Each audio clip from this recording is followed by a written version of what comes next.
நீங்கள் உண்மையான கிருஷ்ண பக்தரா? கிருஷ்ணரை மிகவும் நேசிக்கும் ஒருவரா?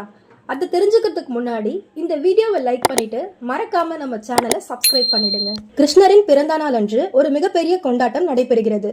அதனை காண பெரும்பாலானோர் கூடியிருக்க கிருஷ்ணர் மட்டும் பங்கேற்கவில்லை.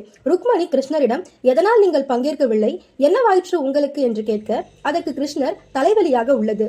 என்னை உண்மையிலேயே நேசிக்கும் யாராவது ஒருவர் அவர் பாதம் பட்ட மண்ணை என் தலை மீது தேய்த்தால் தலைவலி சரியாகும் என்று கூறுகிறார். இதை கேள்விப்பட்ட மக்களும் சத்யபாமாவும் நாரதரும் அங்கு கூடியிருக்க இத்தகைய செயலை செய்ய யாரும் முன்வரவில்லை.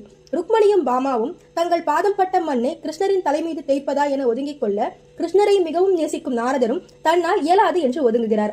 இந்த செய்தி பிருந்தாவனத்திற்கு செல்ல, இதை கேட்ட ராதை அவள் ஆடையின் முந்தானையை எடுத்து மண் மீது பரப்ப, கோபியர்கள் அனைவரும் ஆவேசமாக நடனமாடுகின்றனர். அந்த மண்ணை நாரதரிடம் கொடுத்து, இதை எடுத்து சென்று தலையை சுற்றி கட்டிவிடுங்கள் என்று கூறுகிறார். நாரதரும் அவ்வாறு செய்ய கிருஷ்ணரும் குணமாகிவிட்டான்.